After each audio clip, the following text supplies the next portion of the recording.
Kata Ka'b bin Ujrah, kami bertanya kepada Rasulullah, wahai Rasul, bagaimana cara bersalawat kepada engkau dan juga kepada keluarga engkau? Karena Allah sudah mengajari kami bagaimana cara mengucapkan salam. Maka beliau Nabi SAW membacakan salawat Ibrahimiyah namanya. Karena nama Ibrahim disangkut-sangkutkan di situ. Jadi salawat yang sering ibu baca dalam salat tasyahud itu namanya salawat Ibrahimiyah. Allahumma salli ala Muhammadin wa ala ali Muhammad. Ya Allah, bersalawatlah kepada Muhammad dan keluarganya. Kama sallaita ala Ibrahim wa ala ali Ibrahim. Sebagaimana engkau telah bersalawat kepada Ibrahim dan keluarga Ibrahim. Innaka Hamidum Majid. Sesungguhnya engkau maha terpuji lagi maha luas. Allahumma barik ala Muhammad wa ala ali Muhammad. Ya Allah, semoga engkau berkahi Muhammad dan keluarga Muhammad. Kama barakta ala Ibrahim wa ala ali Ibrahim. Sebagaimana engkau telah berkahi Ibrahim dan keluarganya. Innaka Hamidum Majid. Engkau zat yang maha terpuji lagi maha luas. Kerugian orang-orang yang jarang bersolawat kepada Nabi sallallahu alaihi wa ala alihi wasallam.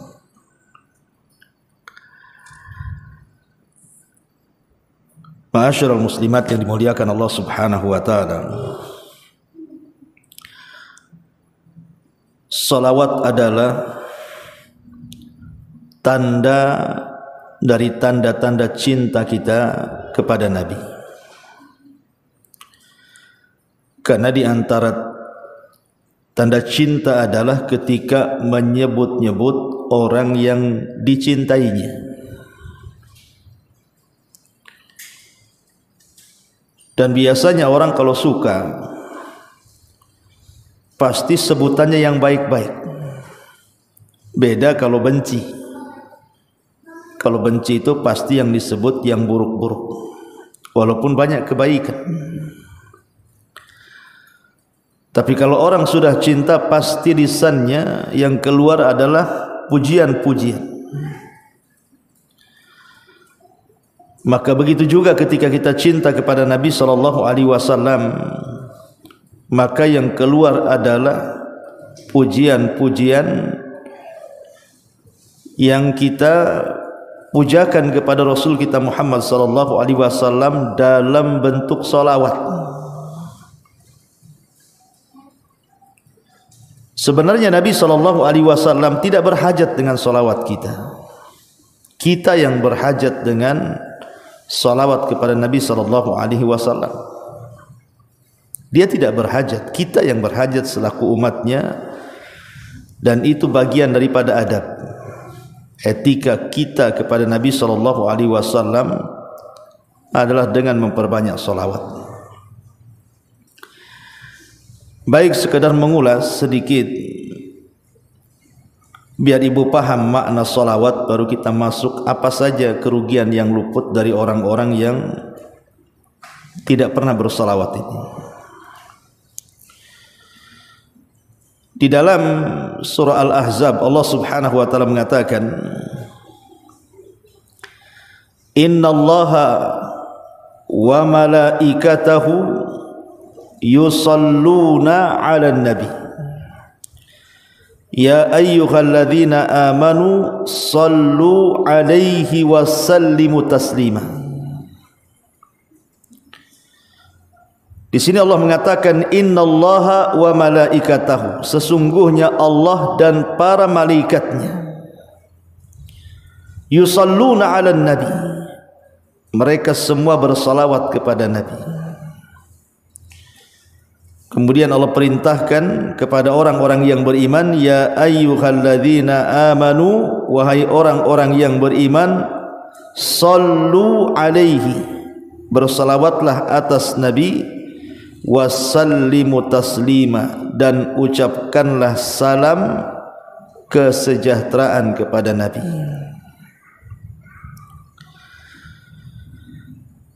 Ma'asyiral muslimat yang dimuliakan Allah Subhanahu wa taala, dalam ayat ini ada dua kata, salawat dan juga salam. Itu kan yang sering kita ucapkan apabila mengumandangkan salawat kepada Nabi sallallahu alaihi wasallam. Apa makna salawat dan apa makna salam? Karena begini, Bu. Ibu kalau bersalawat tidak paham maknanya, dengan ibu bersalawat paham maknanya, itu akan beda, rasanya pun beda.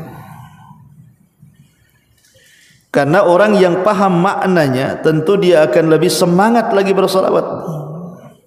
Beda orang enggak paham maknanya, mungkin agak malas-malas di bersalawat itu. Di dalam surah Al-Ahzab tadi Allah Subhanahu wa taala mengatakan bahwa innallaha wa malaikatahu yusalluna 'alan nabi. Sesungguhnya Allah dan malaikat-malaikatnya bersolawat atas Nabi. Yang dimaksud salawatnya Allah kepada Nabi adalah sana'uhu fi mala'il a'la. Jadi Allah Subhanahu wa taala memuji Nabi di hadapan makhluk-makhluknya yang ada di atas sana. Jadi Allah memuji Nabi di hadapan para malaikat, di hadapan Jibril, di hadapan Mikail, di hadapan Israfil, di hadapan Malakul Maut, di hadapan para malaikat pemikul arasy dan seluruh malaikat yang ada di langit. Jadi Allah memuji Nabi di hadapan mereka. Ini salawatnya Allah kepada Nabi.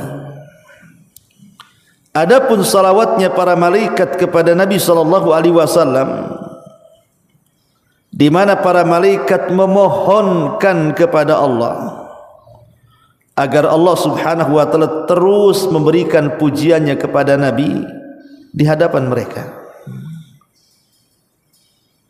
Jadi malaikat meminta kepada Allah agar terus memuji Nabi di hadapan mereka para malaikat.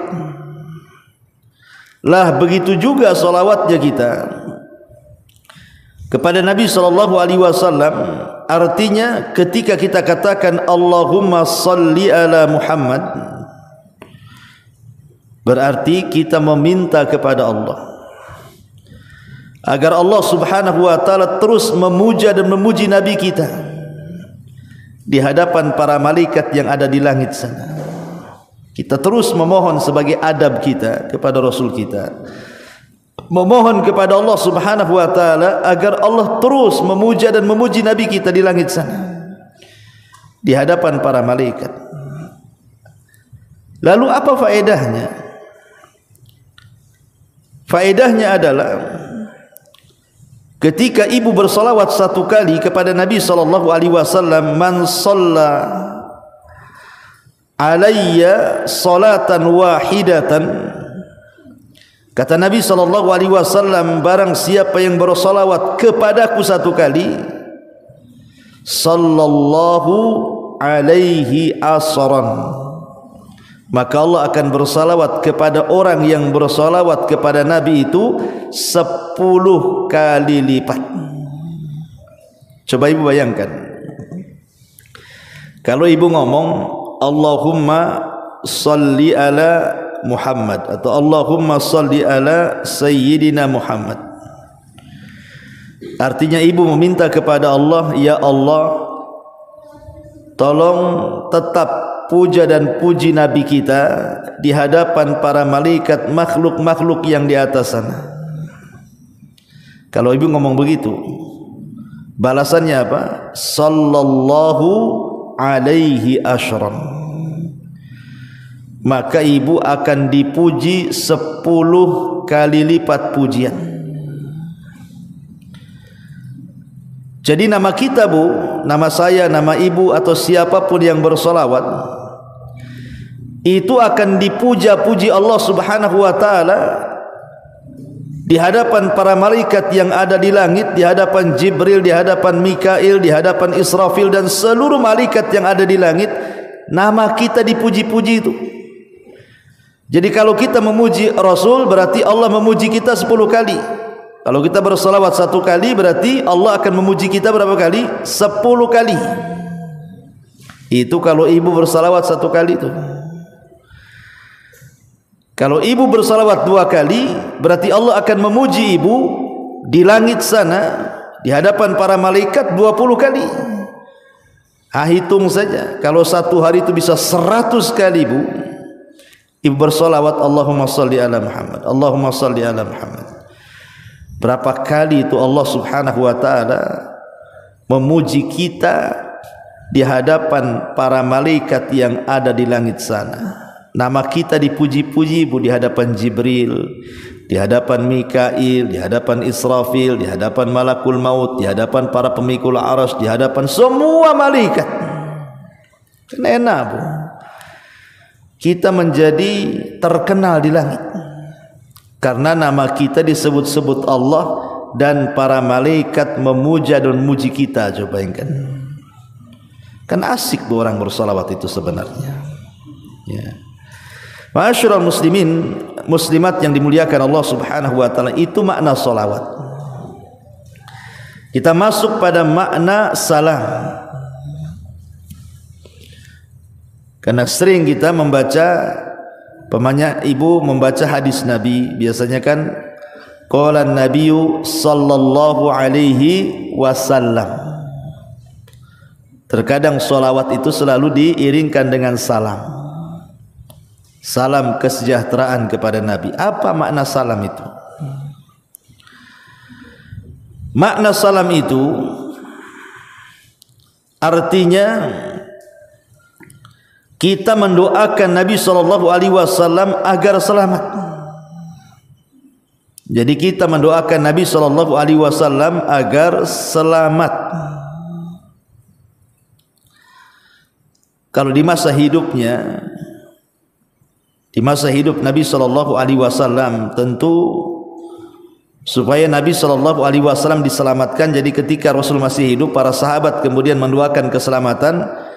Tentu yang dimaksud adalah para sahabat mendoakan keselamatan di masa hidup Rasul agar Rasul jangan disakiti, agar Rasul SAW tidak dimusuhi, tidak diganggu, tidak dilukai, dan begitu seterusnya. Itu kalau Rasul hidup. Tapi kan sekarang Nabi SAW sudah meninggal. Berarti ketika kita mengucapkan salam kepada Rasul, artinya kita berdoa kepada Allah, ya Allah, mudah-mudahan Engkau selamatkan jasad Nabi kita. Karena ada dari zaman ke zaman itu upaya-upaya untuk mencuri jasad Nabi, tetapi Allah subhanahu wa ta'ala masih menyelamatkan jasad Nabi, selalu digagalkan. Wa makaru wa makarallah wallahu khairul makirin. Mereka hendak membuat makar, tapi Allah punya makar yang lebih jitu lagi, selalu gagal. Karena umatnya masih banyak mengucapkan salam, ya Rasul masih selamat jasadnya. Atau makna daripada salam itu, kita meminta kepada Allah subhanahu wa ta'ala agar apa yang diajarkan Rasul dari sunnah-sunnahnya, dari petunjuk-petunjuknya dijaga oleh Allah. Ajaran Islam yang dibawa Rasul dijaga oleh Allah subhanahu wa ta'ala dari para penyimpang yang hendak menyimpangkan sunnah, yang hendak menyimpangkan Islam, yang hendak menyimpangkan ajaran Rasul sallallahu alaihi wasallam. Kita berdoa dengan senantiasa mengucapkan salam. Artinya makna yang pertama, maksud salam itu berdoa keselamatan agar jasad Rasul tidak diganggu. Makna yang kedua, maksudnya ajaran Rasul agar jangan sampai diganggu juga. Itulah makna salawat dan juga salam.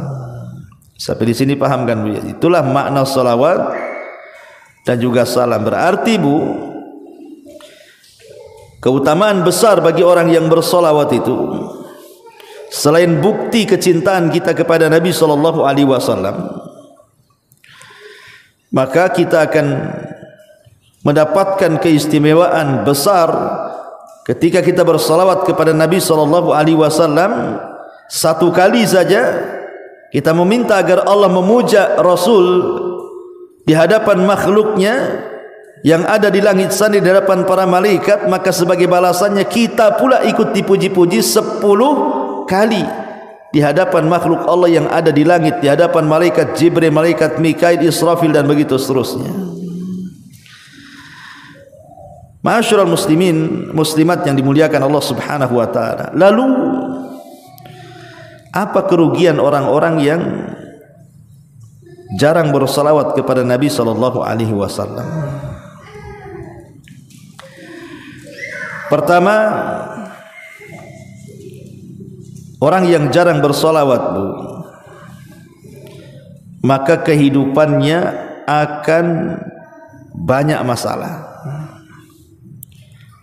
Kehidupannya akan banyak masalah, entah masalah itu datang dari mana sehingga bawaannya stres, pusing, sedih, pokoknya banyak masalah aja.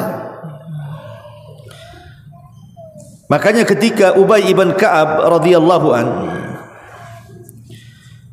dia pernah kemudian bertanya kepada Nabi sallallahu alaihi wasallam, "Ya Rasulullah, inni ukthiru salata alaika fakam aj'alu laka min salati." Rasul, aku ini paling banyak mengucapkan salawat kepadamu, maka harus berapa banyak salawat yang aku ucapkan dalam salatku? Maka Rasul mengatakan, "Masyita, terserah kamu." Di ujung hadis Nabi SAW mengatakan kepada Ubay ibn Ka'ab, "Idzan tuqfa hammak wa yughfaru laka dzambuk." Idzan tuqfa hammuk atau hammak wa yughfaru laka dzambuk.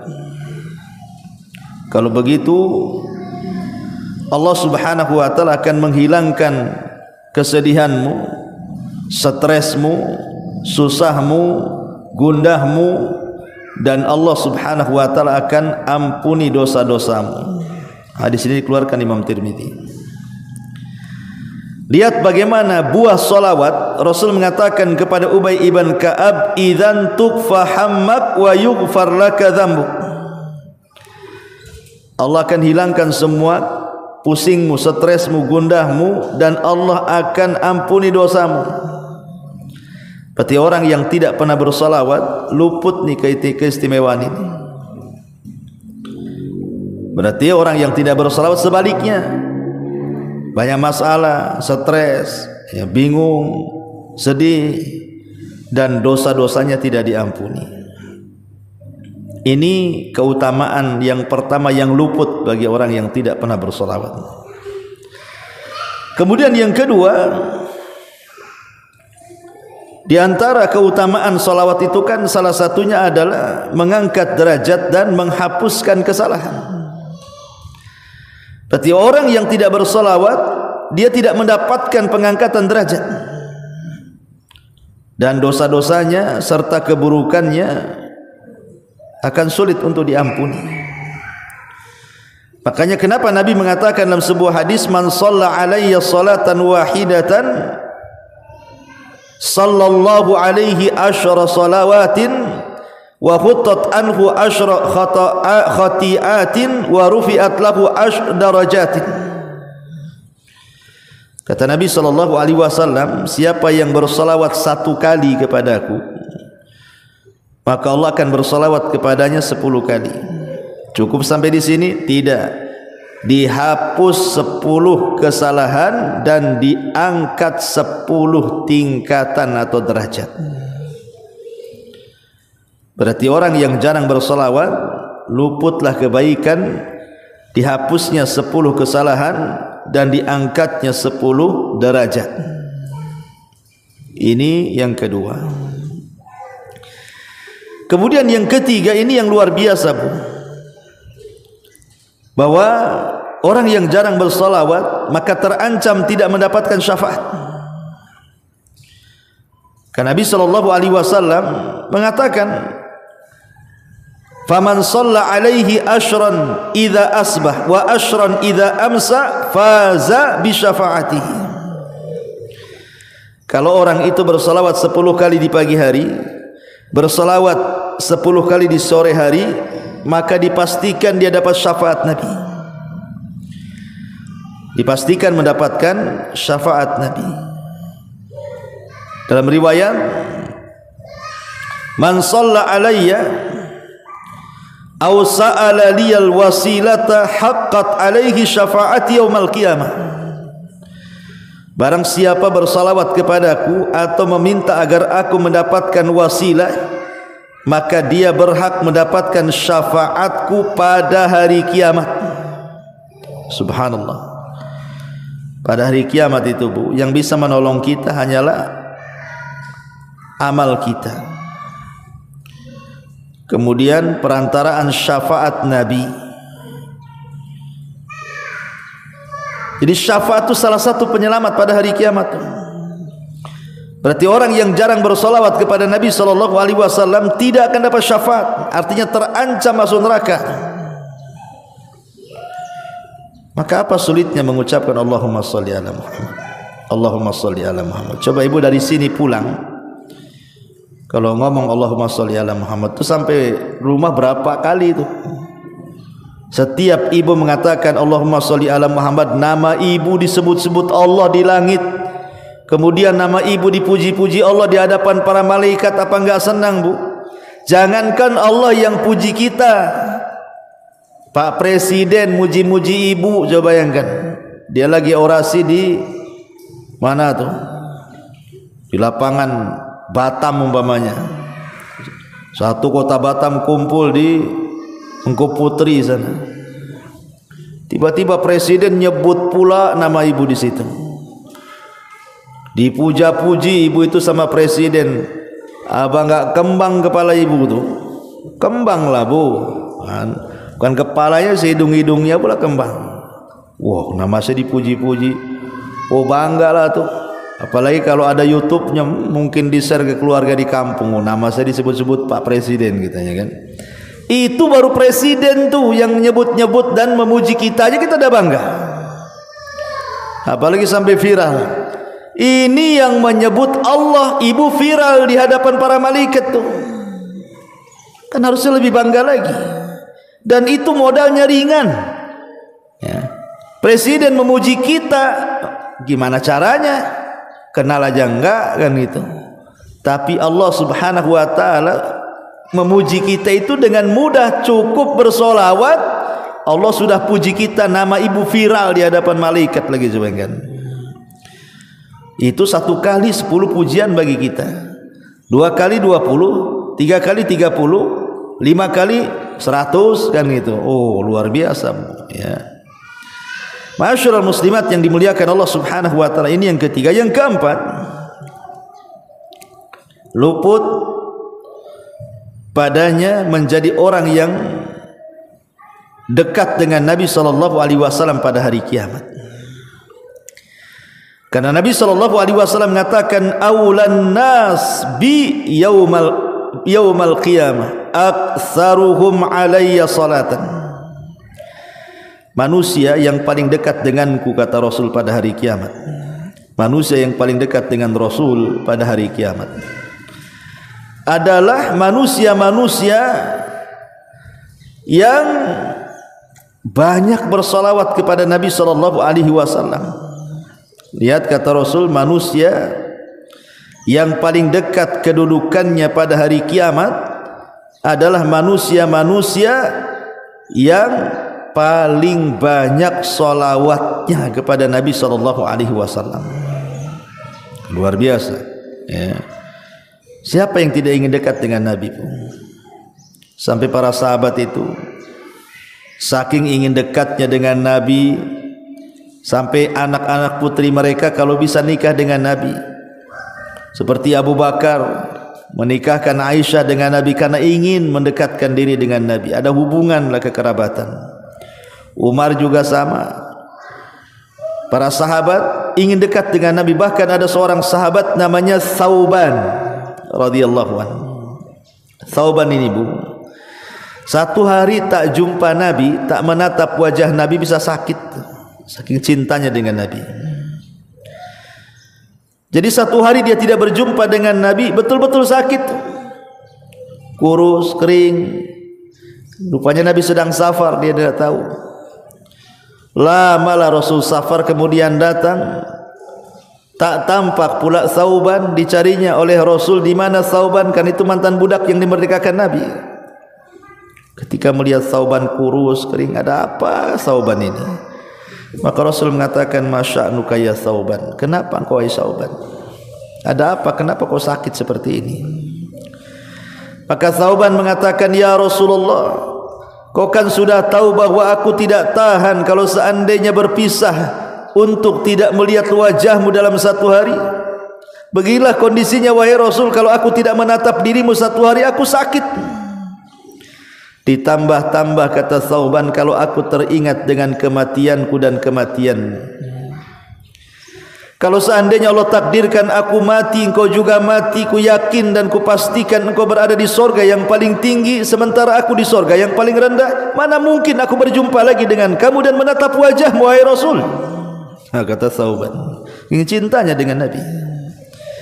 Rasul terdiam sampai turun ayat, wa man yuti'illah wa rasulahu fa ulaika ma'al ladzina an'ama Allahu minan nabiyyina was-siddiqina wasyuhada'i was-salihin wa hasuna ulaika rafiqa. Turun ayat ini.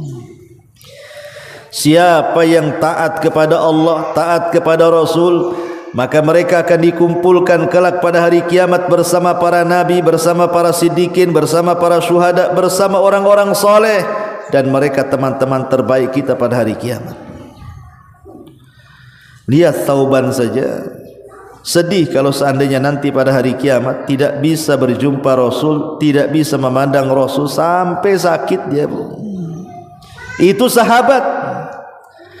Harusnya kita ini yang tidak pernah berjumpa dengan Rasul harus lebih lagi kepengen berjumpa dengan Rasul. Ingin menatap Nabi kita yang selama ini telah mengarahkan kita dari kegelapan-kegelapan jahiliyah menjadi terang benerang Islam sehingga dapat hidayah.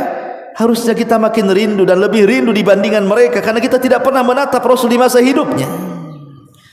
Tapi orang-orang yang bersolawat, kata Nabi SAW, kelak pada hari kiamat tempat duduknya dekat dengan Nabi.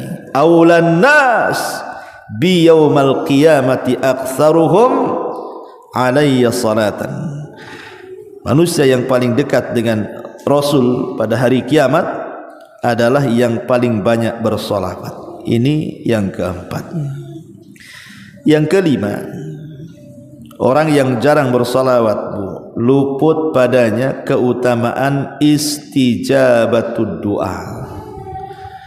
Doa-doanya akan dikabulkan. Karena di antara doa tidak dikabulkan itu karena tidak baca salawat. Ibu ya, di antara sebab kenapa doa kita tidak dikabulkan itu karena kita jarang bersalawat.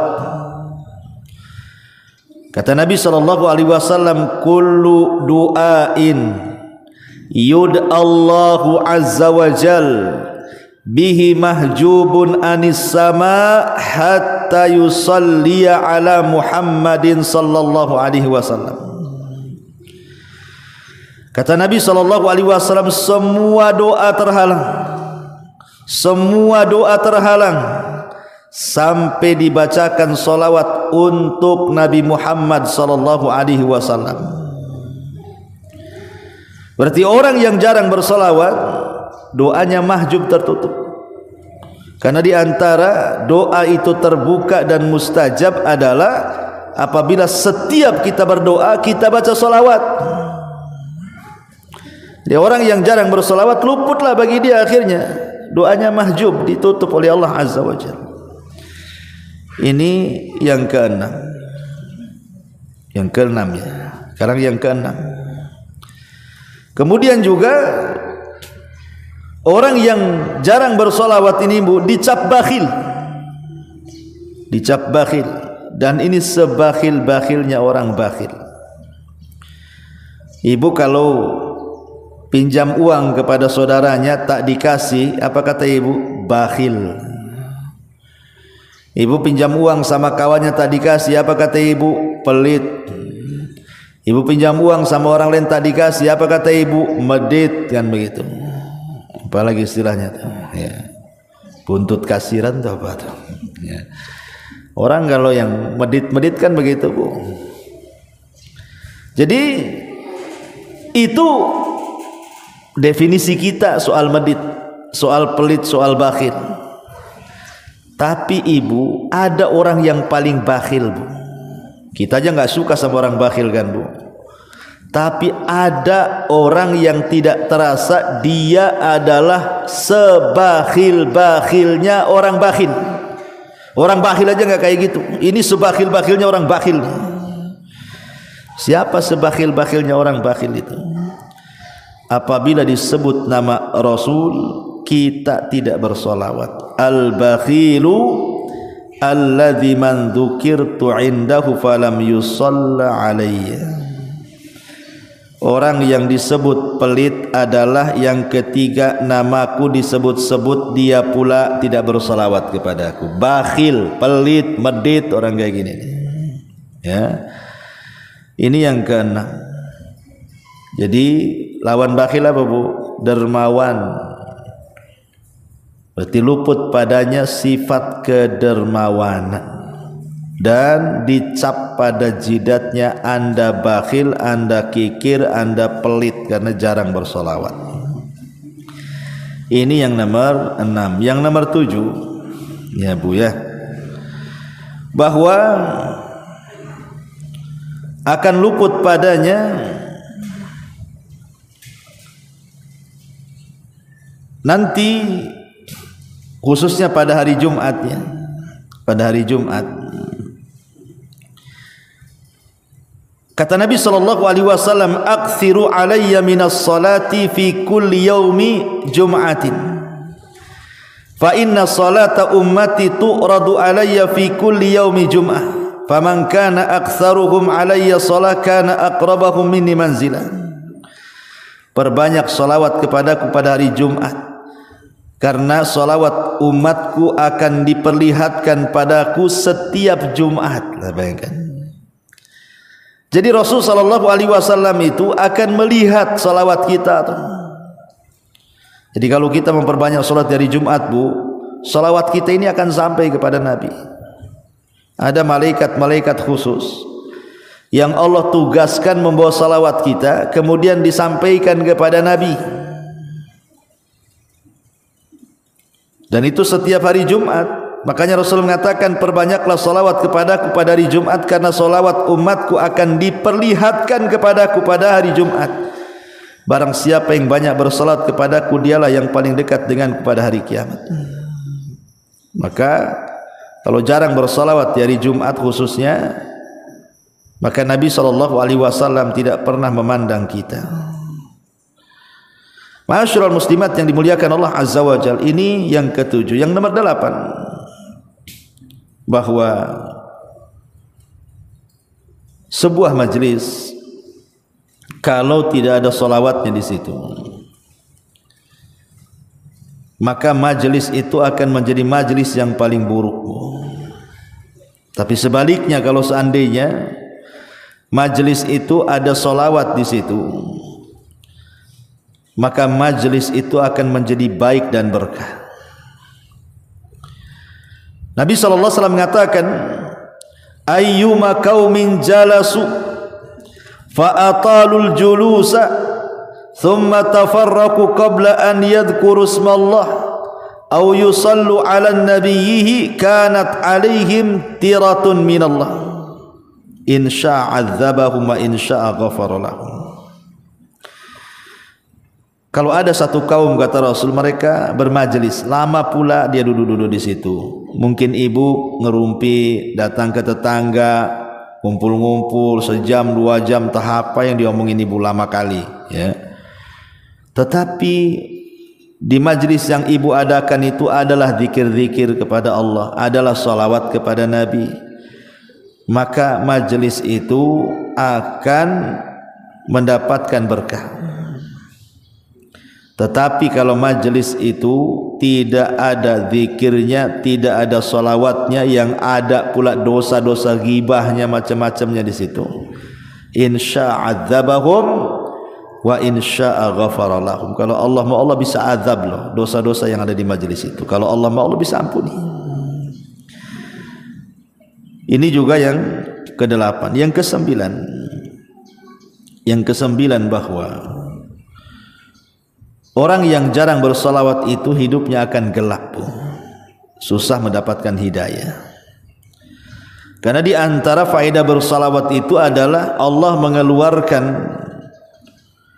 orang-orang yang bersalawat dari kegelapan kepada cahaya, sebagaimana disebutkan di dalam Al-Quran, huwallazi yusalli alaikum wa malaikatuhu liyukhrijakum minadh dhulumati ilan nur wa kana bil mu'minina rahima. Dialah yang telah bersalawat kepada kalian dan para malaikatnya untuk mengeluarkan kalian semua dari kegelapan ke cahaya. Jadi orang yang banyak bersalawat itu akan banyak cahaya yang diberikan kepadanya, cahaya hidayah. Tapi orang yang jarang bersalawat, gelap hidupnya, boleh juga didekatkan dengan kesesatan, naudzubillah. Ma'asyiral muslimat yang dimuliakan Allah Azza wa Jalla. Dan yang terakhir di antara yang luput orang yang jarang bersalawat adalah, maka dia akan luput menjadi orang yang paling dicintai Nabi. Karena tidak ada yang lebih agung, lebih mulia dibandingkan meraih kecintaan Nabi. Wala a'dhamu hubban wala anfa min hubbihi sallallahu alaihi wasallam. Tidak ada yang lebih agung dan lebih bermanfaat melebihi kita mencintai Nabi dan dicintai Nabi. Dan itu salah satu wasilahnya ada dengan memperbanyak salawat. Berarti orang yang jarang bersalawat, maka Rasul tidak suka dengan kita. Tanda kita tidak cinta masalahnya. Tapi dengan banyaknya bersalawat, maka itulah tanda cinta kita, atau tanda cinta Rasul kepada kita, dan tanda cinta kita kepada Nabi sallallahu alaihi wa ala alihi wasallam. Taib, pembahasan terakhir, salawat atau lafaz salawat yang paling baik itu seperti apa? Karena kan salawat-salawat itu lafaz-lafaznya kan banyak ya, riwayat-riwayatnya itu. Contoh umpamanya diriwayatkan dari Ibnu Abi Layla, dia berkata, aku bertemu dengan Ka'ab ibn Ujrah. Kemudian Ka'ab ibn Ujrah berkata, maukah kamu aku berikan hadiah yang aku dengar langsung dari Nabi sallallahu alaihi wasallam? Maka kata beliau, aku berkata, iya, hadiahkanlah itu kepadaku, apa yang kau dapat dari Nabi. Maka Ka'ab ibn Ujrah mengatakan, sa'alna Rasulullah sallallahu alaihi wasallam faqulna ya Rasulullah, kaifa as-salatu alaikum ahlal bait, fa inna Allah qad 'allamana kaifa nusalli. Qala qulu Allahumma salli ala Muhammadin wa ala ali Muhammadin kama sallaita ala Ibrahim wa ala ali Ibrahim innaka Hamidum Majid. Allahumma barik ala Muhammadin wa ala ali Muhammadin kama barakta ala Ibrahim wa ala ali Ibrahim innaka Hamidum Majid. Kata Ka'ab bin Ujrah, kami bertanya kepada Rasulullah, wahai Rasul, bagaimana cara bersalawat kepada engkau dan juga kepada keluarga engkau? Karena Allah sudah mengajari kami bagaimana cara mengucapkan salam. Maka beliau Nabi SAW membacakan salawat Ibrahimiyah namanya, karena nama Ibrahim disangkut-sangkutkan di situ. Jadi salawat yang sering ibu baca dalam salat tasyahud itu namanya salawat Ibrahimiyah.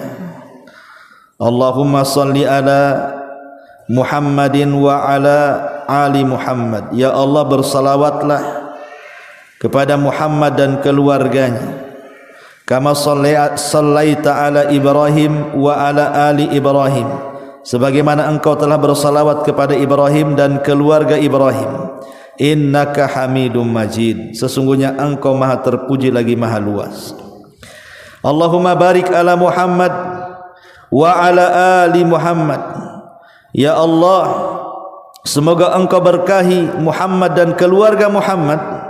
Kama barakta ala Ibrahim wa ala ali Ibrahim, sebagaimana engkau telah berkahi Ibrahim dan keluarganya. Innaka Hamidum Majid, engkau zat yang maha terpuji lagi maha luas. Ma'asyiral muslimat yang dimuliakan Allah Subhanahu wa taala, Al-Imam As-Sakhawi yang wafat tahun 902 Hijriah itu. Jadi istadalla bi ta'limihi sallallahu alaihi wasallam li ashabihi kaifiyya as-salati alaihi ba'da su'alihim anha annaha afdalul kaifiyati li'annahu la yakhtar li nafsihi illa al-ashraf wal afdal. Perhatikan Bu, pengajaran Nabi sallallahu alaihi wasallam kepada para sahabatnya tentang cara bersolawat kepada beliau setelah ditanya oleh Ka'ab bin Ujrah ini menunjukkan bahwa solawat tersebut adalah solawat yang paling afdol dari cara-cara semua solawat. Kenapa? Karena beliau tidak memilih untuk dirinya kecuali yang paling afdol dan yang paling mulia. Kan Rasul ditanya sama Ka'ab bin Ujrah, Rasul, kami dah tahu mengucapkan salam, macam mana solawat? Maka Rasul menyebutkan salat Ibrahim kan. Kata Imam As-Sakhawi, dia mengatakan tidak mungkin Rasul menjawab mengajarkan salawat kepada sahabat kecuali pasti yang paling baik, karena itu kan untuk dirinya. Dari sini kata ulama bahwa salawat yang paling baik dari semua salawat adalah salawat Ibrahimiyah. Ini kata Imam Sakhawi. Jadi kalau ingin ibu bersalawat yang paling afdol, inilah salawat ini yang paling afdol. Ibu bisa, enggak harus kan ibu, nanti ibu identiknya kalau baca salawat ini kan untuk salat. Enggak, ini bukan untuk salat saja, di luar salat pun dibaca, enggak ada masalah. Ini kan sahabat ini bertanya macam mana cara bersalawat. Cuman karena memang di dalam salat kita juga dianjurkan membaca salat Ibrahimiyah, jadi kesannya bahwa salawat ini kalau kita baca nanti disangka lagi salat Ustaz. Tidak, di dalam salat, di luar salat, ini yang salat yang paling afdal ini. Ibu sambil jalan dari sini ke rumah kan, Allahumma salli ala Muhammad wa ala ali Muhammad kama sallaita ala Ibrahim wa ala ali Ibrahim innaka Hamidun Majid. Allahumma barik ala Muhammad wa ali Muhammad kama barakta ala Ibrahim wa ali Ibrahim innaka Hamidun. Ini yang paling baik masalahnya. Dari semua salawat yang diajarkan Rasul ini yang paling baik, kata Imam As-Sakhawi. Dan juga Imam Ibnul Qayyim juga menambah.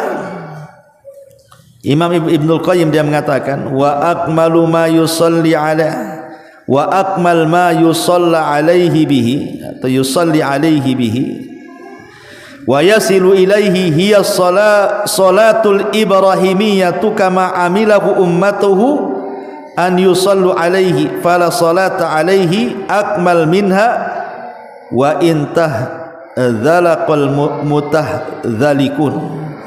Kata Imam Ibnul Qayyim, dan salawat yang paling sempurna yang sampai kepada beliau adalah salawat Ibrahimiyah sebagaimana yang beliau ajarkan kepada umatnya, maka tidak ada salawat yang lebih sempurna darinya, meskipun sebagian orang merasa lebih pintar bersalawat yang lebih sempurna darinya. Jadi Imam Ibnul Qayyim memperkuat ucapan Imam As-Sakhawi dan juga dikuatkan oleh pendapat ulama muasirin kontemporer Asy-Syaikh Muhammad Ibn Shalih Al-Utsaimin. Dia mengatakan khairu sighati yaquluhal insan fi salati ala nabi makhtarahu an-nabi sallallahu alaihi wasallam li salati alaihi biha. Sebaik-baik lafaz bersalawat kepada Nabi, kata Ibnu Utsaimin, adalah apa yang beliau pilih untuk dirinya. Dan inilah salawat yang dipilih untuk dirinya ketika siapa Ka'ab bin Ujrah bertanya kepada Nabi SAW soal macam mana caranya bersalawat. Ini yang paling afdal lafaz salat Ibrahimiyah. Karena sekarang kan macam-macam salawat, bukan? Salawat ini, salawat itu, macam-macam salawat itu sekarang. Baik salawat yang ada dalam hadis, baik salawat buat-buatan manusia, kan gitu ya. Kita mencukupkan kepada salawat yang langsung Nabi ajarkan, Bu. Ini jelas. Ya. Jangan kemudian kita menyibukkan dengan salawat-salawat buatan manusia sementara yang diajarkan Rasul pula ditinggalkan. Ya, kalau ingin salawat yang paling baik ya salat Ibrahimiyah ini. Inilah kata para ulama. Dan yang paling pendek ya Allahumma sholli ala Muhammad. Ya, inilah diantara pembahasan seputar salawat. Wallahu a'lam.